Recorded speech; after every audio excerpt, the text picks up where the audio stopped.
what I call you, Mike? Financial planner, financial advisor. Yeah. Maybe you can tell us a little bit about yourself, Mike. Sure. So I'll be 54 on Saturday. So it's my birthday week. I've been in the business. This is my 9th year. I have a degree in biology from UVic and worked in a variety of capacities. And then, 9 years ago, I decided that I had a really good experience with my own financial advisor and really had found benefit from that, and thought that would be something that I would really like to do for other people. So I hold a license for insurance planning through Canada Life, and then an investment license as well. But I'm a full broker in that I can work with, there's at least 8 different major insurance companies and about 4,000 different mutual fund providers or funds through the providers.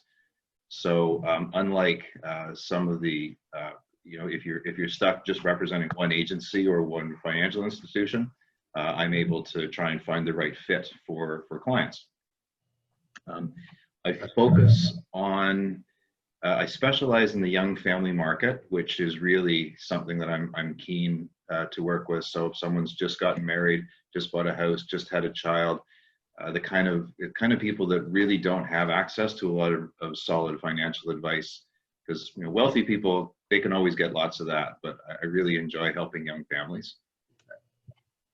Good, Mike. Okay, so well, tonight we're going to talk about a little bit about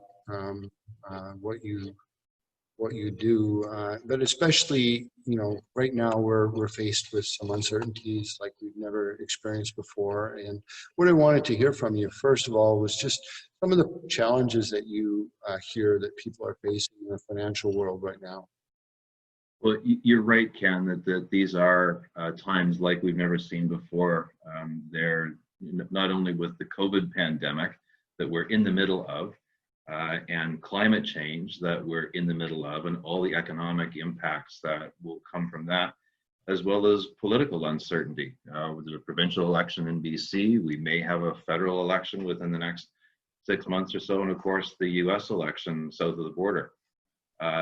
But what's interesting is that while those are unique now, volatility and uncertainty have always been with us, and it's always been part of the need to have financial planning. So they're really just different manifestations of the same things. And that level of uncertainty makes it even more important that you have a good understanding of your money and being prepared for it. But it also represents incredible opportunities.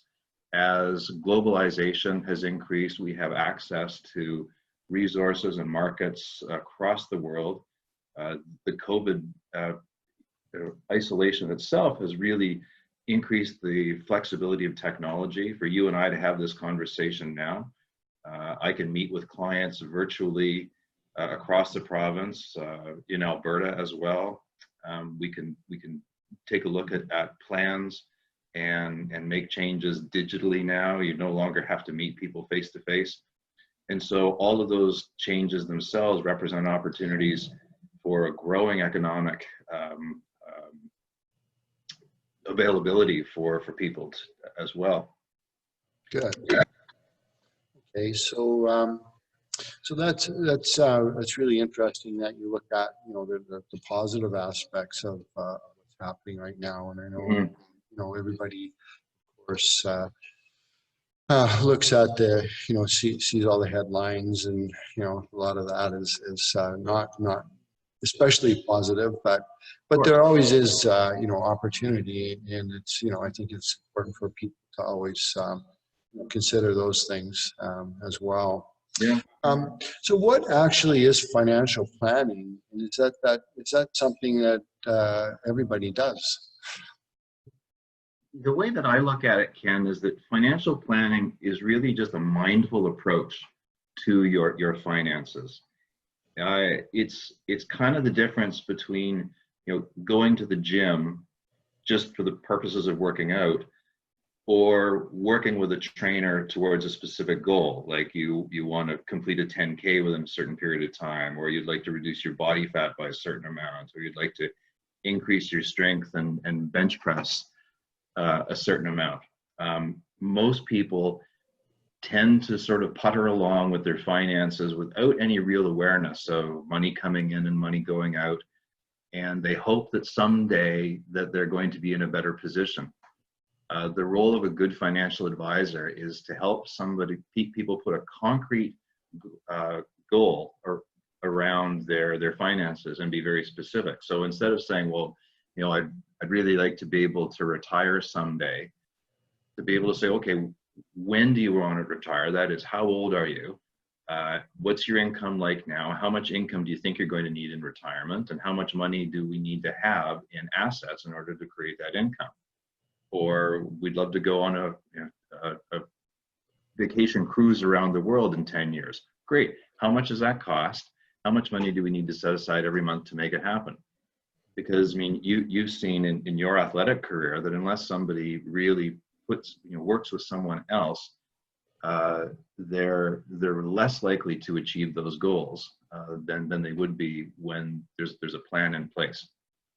In a sense, you're like a coach with on the financial end of it. Would that be safe to say? Yeah, absolutely. I like to consider myself as a financial flight planner.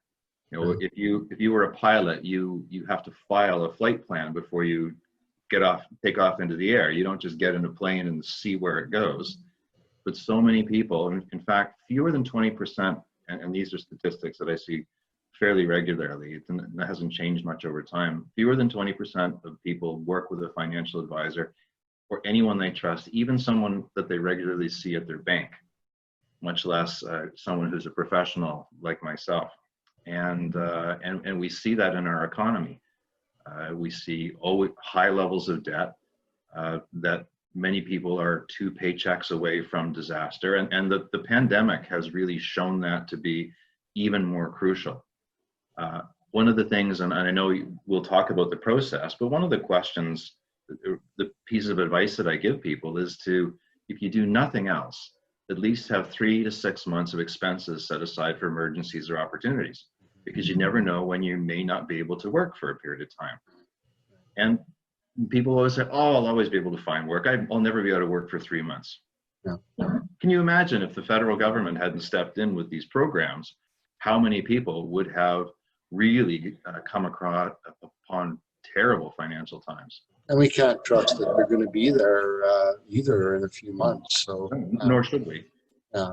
So the other thing you touched on there was retirement, and I know a lot of people, young people, will look at retirement, and like I did when I was 25, 30, and I thought, retirement? What are you talking about? And then you hit about 50 years old, or in my case 60, and it's a little more realistic. But I think the interesting thing that I came across, as you know, I did my research in Living to 100, and one of the things I came across was just like, how do people expect to finance 30 years or 35 years of retirement from 40 years of work? Yeah, absolutely. Yeah. So they're really, when you talk about retirement, there has to be some real planning put into even that aspect of it. And obviously, the sooner someone gets started, probably the better, I would think. Well, there's no question.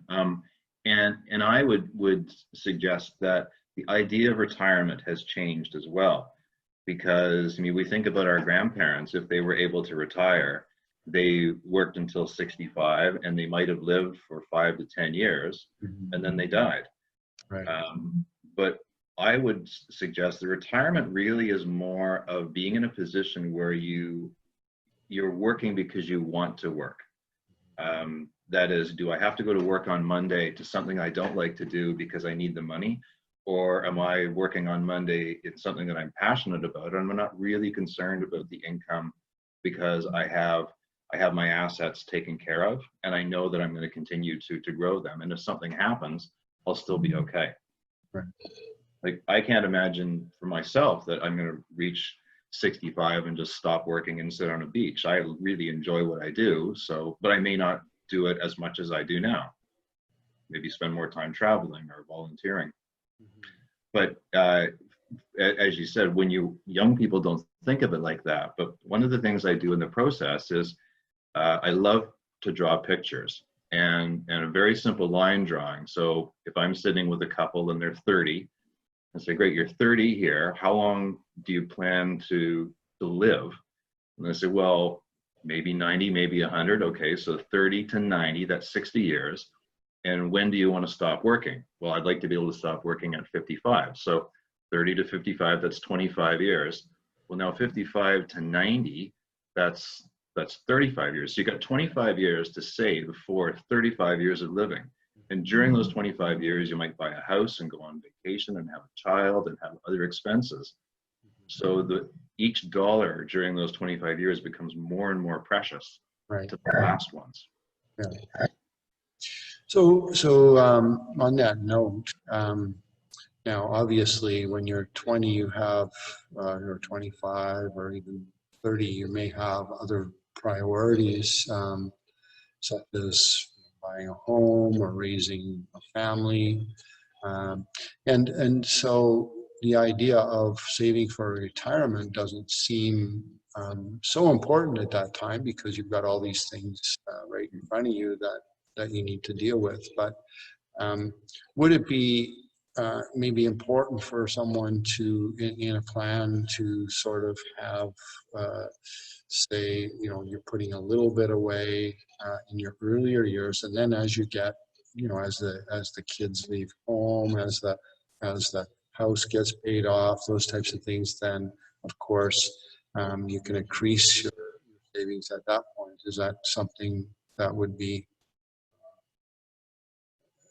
something that you would suggest? Or it's certainly one approach if people are disciplined enough.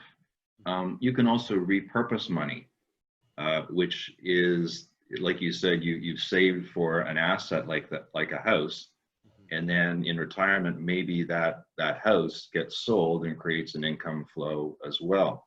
Right. We try and look at diversification within different asset classes as well. So it's not necessarily that when people think of diversification, they think within an asset. So we've got we're investing in financial institutions, we're investing in agriculture, we're investing in high tech and healthcare. Those are particular asset classes. But what if we diversified across a number of different investment vehicles?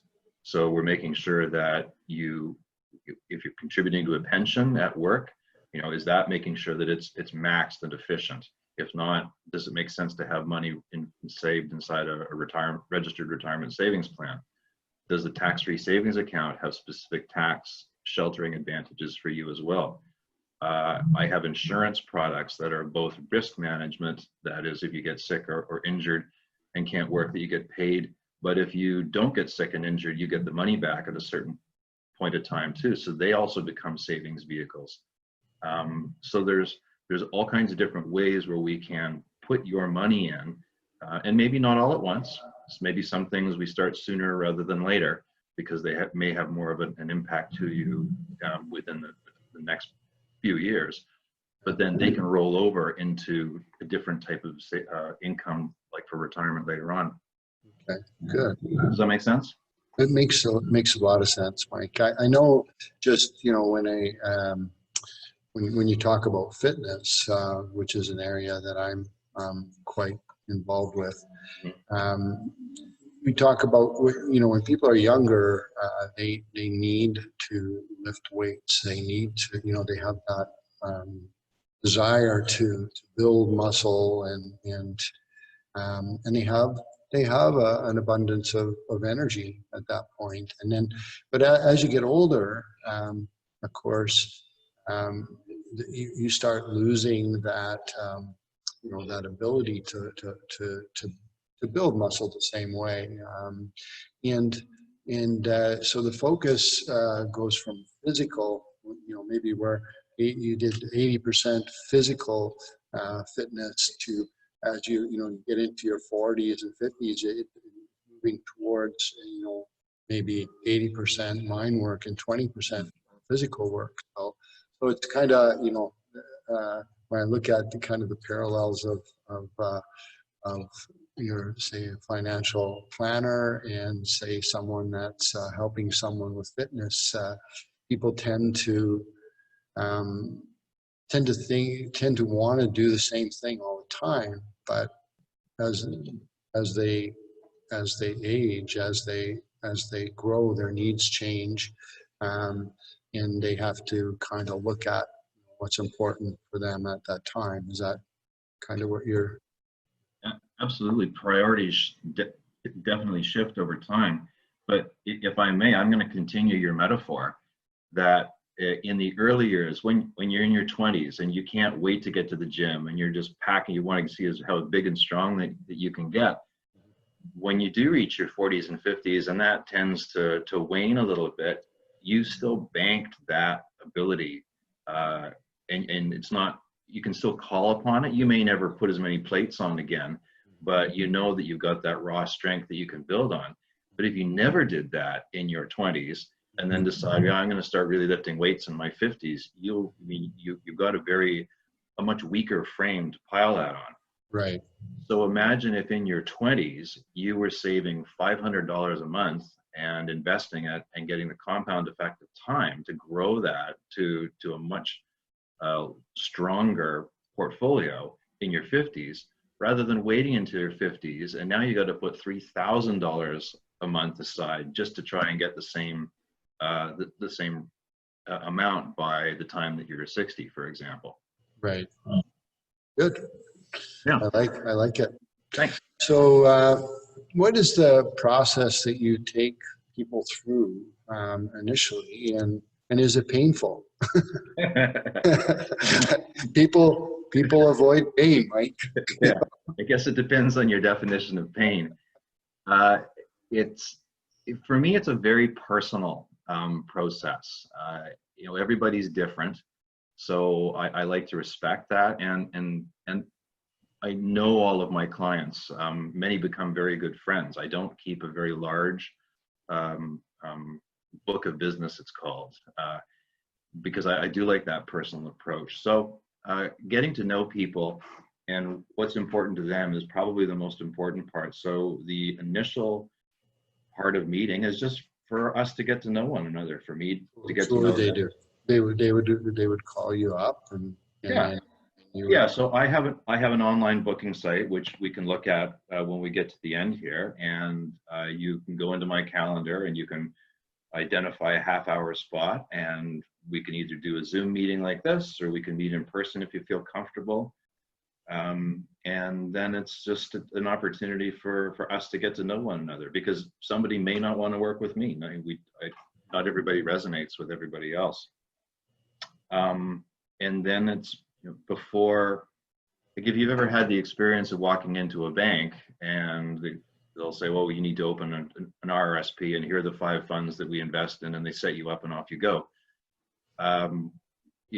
We have a conversation well in advance of that, for me to understand what your goals are. Where do you want to be a year from now, or 3 years from now, or 5 years from now? And then that'll determine whether there's anything that we should or shouldn't be doing. I have a number of questions that I find really help move the conversation along. I'll ask bluntly, what's important to you? That is, what is it that you're doing when you lose track of time? For some people that's gardening, or playing with their kids, or fishing, or so then that helps me understand that you probably want to spend more time fishing, or you probably want to spend more time gardening if you could, and less time worrying about money and finances. I ask, what's the best financial decision that you ever made? And for some people, it'll be buying our house or selling our house. And what would you have as a financial do-over? Well, I probably wouldn't have bought a brand new truck, or I probably wouldn't have sold or cashed in my insurance policies. And right now, one question that's very effective is, how has the pandemic changed your financial priorities? And you'd be surprised at the number of people who have had a real wake-up call over this. Mm-hmm. Yeah, so that's kind of the first step, and it's really just getting a feel for each other.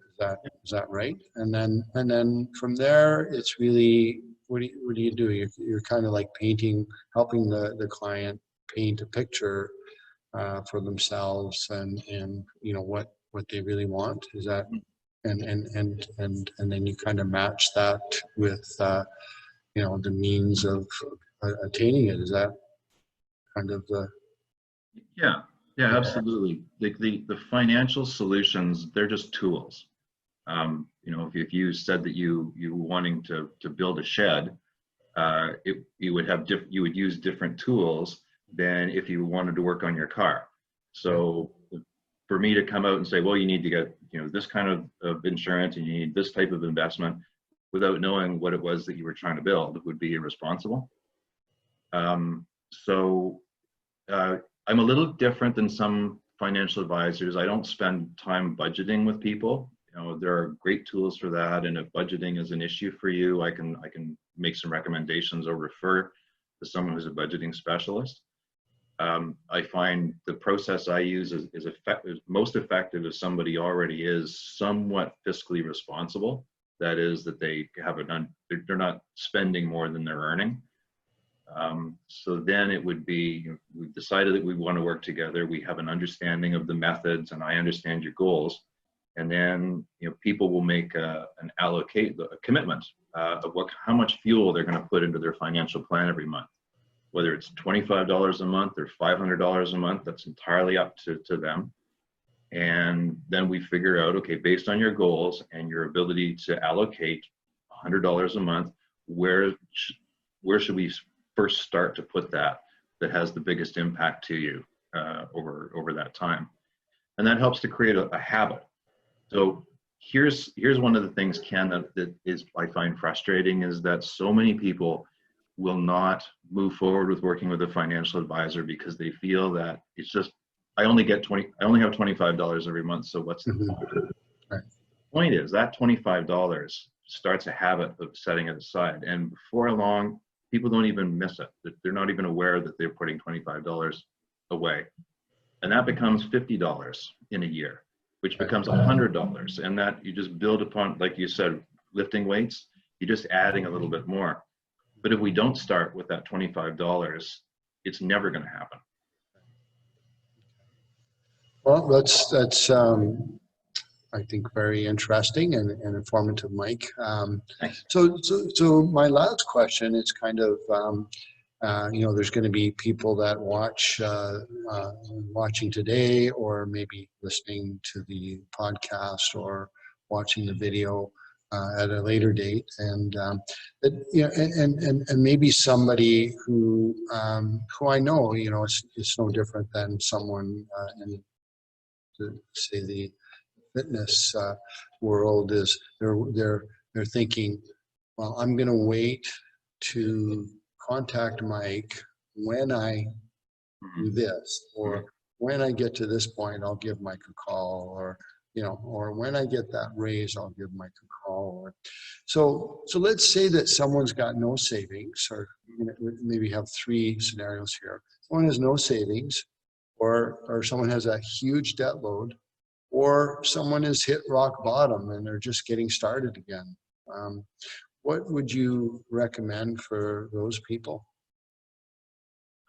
Well, definitely reach out and contact either me or another financial advisor you trust. Most of the people in my industry are like myself, and we do not charge for providing advice. So if the barrier to taking action has been that you didn't think you could afford to talk to somebody, it doesn't cost you a thing. So that's number one. The second is that you definitely don't wait, because it's not going to get better. the best time ever to start a financial plan was yesterday.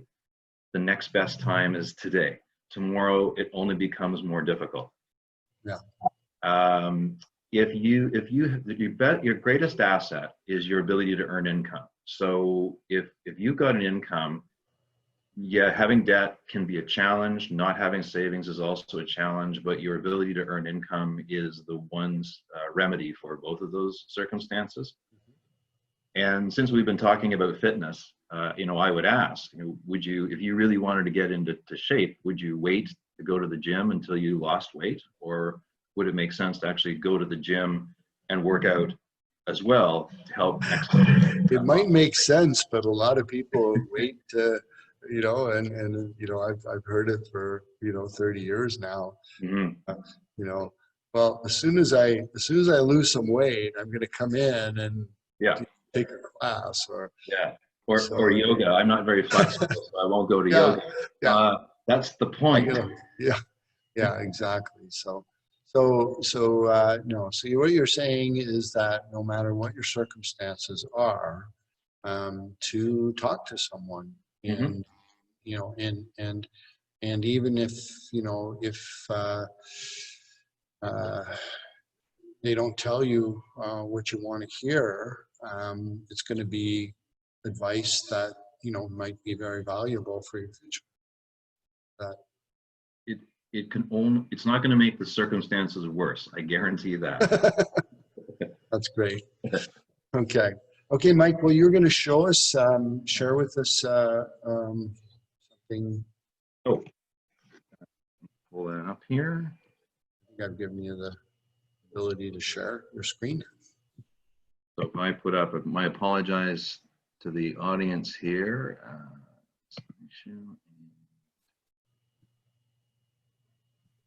Okay, so I've got my slide up. What do I give you the ability to share? No, you would share it, I think. Okay. I might have to make you a co-host here. Oh, no, you disabled me. Okay. I disabled you? Oh, you were co-host.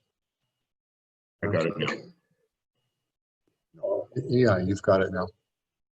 There you are. Okay, so this is my, does this work here? Yeah, looks like it's so far. Not that one. This one. Okay, we need to work on this. Slideshow, and so this is it. It's very easy if you want to get a hold of me. It's just yourfinancialpilot.com, and I was describing that you can pick a 30-minute introductory chat, and you'll see my calendar availability, and it does open up a Zoom invitation, but if you'd prefer to do it in person, we can email and arrange to meet. I'm licensed in both BC and Alberta, and we do not need to meet face-to-face in order for things to happen, which has been kind of nice. Good. Okay. Well, thank you very much, Mike. Thanks for asking, Ken. This has been fun, and hopefully, if there's any people that want to know more, we'll be able to help them out. Yeah, and leave your comments on Facebook. You can also send Mike a message via his Facebook page, or you can message me through my Facebook page. So thanks a lot for being with us today, Mike. Great. Thank you for asking, Ken. And can you stop that screen share? Yeah. Excellent. Perfect. Okay. All right. Thanks, Mike. Thank you. Okay. Bye-bye.